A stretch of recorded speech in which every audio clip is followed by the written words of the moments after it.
Gabriella is going to be speaking as well tomorrow as one of our keynotes. So we'll just focus on the white paper now, yes. Thank you very much. You have read into my mind, because I am supposed to speak about intercultural dialogue, and more than that, cultural diversity and multilingualism. So I'm very happy that I will have the opportunity to deal with this specific issue of multilingualism tomorrow morning. I congratulate you for this opportunity, which I think is indeed unique, to have simultaneously the presentation, as I said before, of the results of the consultation, which was run by a civil society platform, basically with civil society people in different branches, as was explained, and to have also the presentation of the first and main findings of a similar exercise conducted by an intergovernmental organization, which is the Council of Europe. So I will also in a sketchy manner present these initial results. The first question: who asked for this white paper of the Council of Europe? The origin of this request came, in the case of this intergovernmental organization, the Council of Europe, from our summit of heads of states and government. They met in 1995. It was their third summit. They decided that intercultural dialogue was a very high, important political sector to be identified in its agenda, and they decided that a number of very concrete steps should be undertaken to really show that we mean it. So the decision to opt for a white paper is simply because of the use in the UK government practice to use this word, white paper, as a synonymous of strategic policy document. And this is what, of course, we are trying to prepare. We would like, at the end of this process, our Committee of Ministers to be able to adopt a short strategic policy document on what an intergovernmental organization, such as the Council of Europe, based on human rights, democracy, and the rule of law, really means by intercultural dialogue. The way in which we, let's say, we advanced in this exercise was, first of all, to get authorization by the Committee of Ministers to send out questionnaires.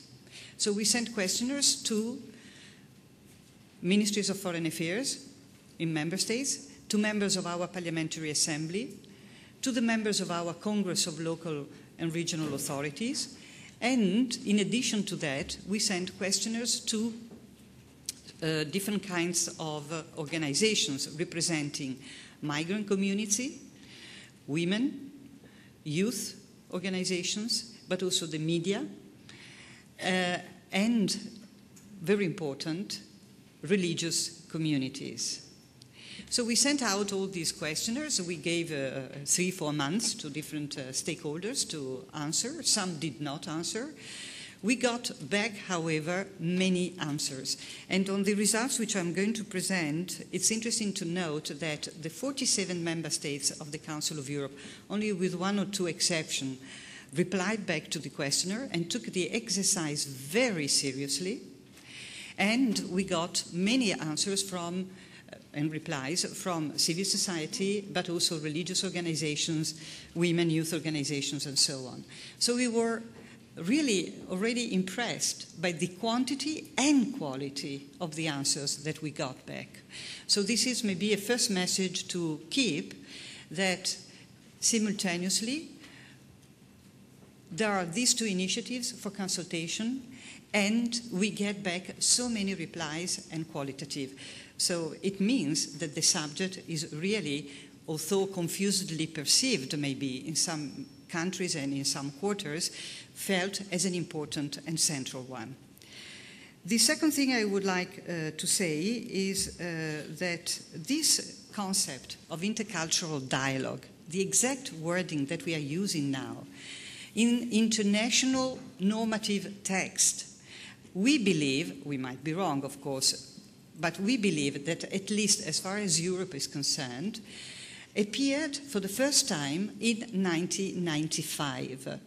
I say this because these two words, intercultural dialogue, were used in the Council of Europe legal text for the first time when the Framework Convention on National Minorities was adopted.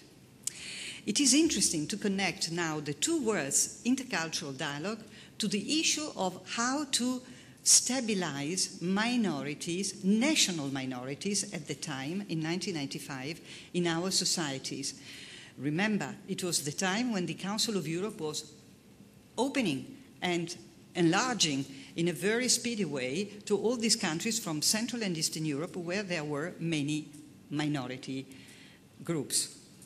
So I thought it was interesting to mention this because if we use another kind of terminology such as intercultural understanding, intercultural learning, intercultural communication, these are totally different concepts to a certain extent, and they have been used for decades in the Council of Europe and also in other international organizations, UNESCO, European Union, and so on. So I think it's important also to clarify this as Europeans. Now, since 1995, the problems have increased, haven't they? Instead of diminishing, notwithstanding this framework convention I was referring to. And it is clear that it is urgent nowadays to develop a clear vision of what we mean. So how can intercultural dialogue help us to value diversity? This is one of the questions that was also raised this morning, while sustaining at the same time social cohesion. People ask, what are the practical steps? In which policy areas? These are the recurring questions. And who should be involved? And what are the long-term perspectives? These are the basic questions that we also asked ourselves when we entered into this exercise.